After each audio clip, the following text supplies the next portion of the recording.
आइए दोस्तों, हमारे चैनल में आपका स्वागत है। दोस्तों, इस चैनल की वीडियो को पूरा देखिए, क्योंकि इन्हीं चैनल की वीडियो से आप दुनिया में घटने वाली भविष्यवाणियों का पता लगा सकते हैं। जो मसीही भाई बहन पढ़ना नहीं जानते, उन तक यही वीडियो पहुंचाए। धन्यवाद। तो चलिए शुरू करते। आदम की वंशावली यह है। जब परमेश्वर ने मनुष्य की सृष्टि की, तब अपने ही स्वरूप में उसको बनाया। उत्पत्ति 5:1। उसने नर और नारी करके मनुष्यों की सृष्टि की और उन्हें आशीष दी, और उनकी सृष्टि के दिन उनका नाम आदम रखा।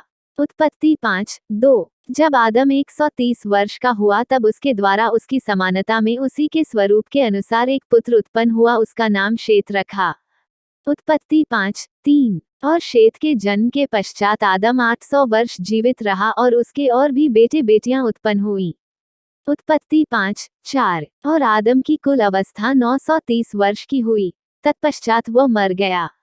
उत्पत्ति 5:5। जब शेत 105 वर्ष का हुआ, तब उसने एनोश को जन्म दिया। उत्पत्ति 5:6। और एनोश के जन्म के पश्चात शेत 807 वर्ष जीवित रहा, और उसके और भी बेटे बेटियां उत्पन्न हुई। उत्पत्ति 5:7। और शेत की कुल अवस्था 912 वर्ष की हुई, तत्पश्चात वो मर गया। उत्पत्ति 5:8। जब एनोश 90 वर्ष का हुआ, तब उसने केनान को जन्म दिया। उत्पत्ति 5:9। और केनान के जन्म के पश्चात एनोश 815 वर्ष जीवित रहा, और उसके और भी बेटे बेटियां हुई। उत्पत्ति 5:10। और एनोश की कुल अवस्था 905 वर्ष की हुई, तत्पश्चात वो मर गया। उत्पत्ति 5:11। जब केनान 70 वर्ष का हुआ, तब उसने महल्लेल को जन्म दिया। उत्पत्ति 5:12। और महल्लेल के जन्म के पश्चात केनान 840 वर्ष जीवित रहा, और उसके और भी बेटे बेटियां उत्पन्न हुई। उत्पत्ति 5:13। और केनान की कुल अवस्था 910 वर्ष की हुई, तत्पश्चात वो मर गया। उत्पत्ति 5:14। जब महल्लेल 65 वर्ष का हुआ, तब उसने येरेद को जन्म दिया। उत्पत्ति 5:15। और येरेद के जन्म के पश्चात महल्लेल 830 वर्ष जीवित रहा, और उसके और भी बेटे बेटियां उत्पन्न हुई। उत्पत्ति 5:16। और महल्लेल की कुल अवस्था 895 वर्ष की हुई, तत्पश्चात वो मर गया। उत्पत्ति 5:17। जब येरेद 162 वर्ष का हुआ, जब उसने हनोक को जन्म दिया। उत्पत्ति 5:18। और हनोक के जन्म के पश्चात येरेद 800 वर्ष जीवित रहा, और उसके और भी बेटे बेटियां उत्पन्न हुई। उत्पत्ति 5:19। और येरेद की कुल अवस्था 962 वर्ष की हुई, तत्पश्चात वो मर गया। उत्पत्ति 5:20। जब हनोक 65 वर्ष का हुआ, तब उसने मतूशेलह को जन्म दिया।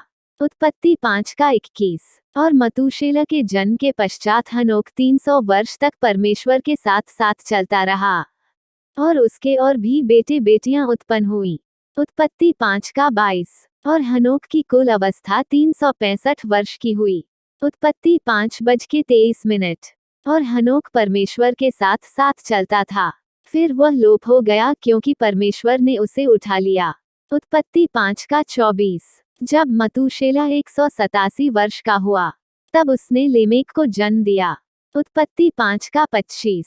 और लेमेक के जन्म के पश्चात मतूशेलह 782 वर्ष जीवित रहा, और उसके और भी बेटे बेटियां उत्पन्न हुई। उत्पत्ति 5:26। और मतूशेलह की कुल अवस्था 969 वर्ष की हुई, तत्पश्चात वो मर गया। उत्पत्ति 5:27। जब लेमेक 182 वर्ष का हुआ, तब उसने एक पुत्र जन्म दिया। उत्पत्ति 5:28।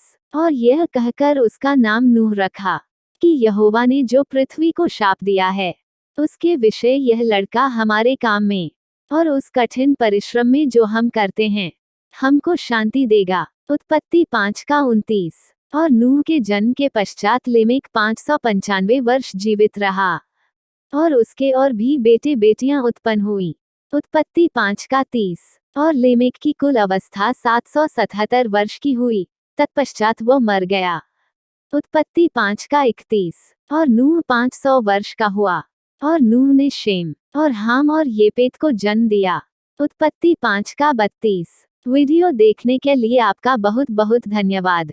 परमेश्वर आपको और आपके परिवार को आशीष दे। आमीन।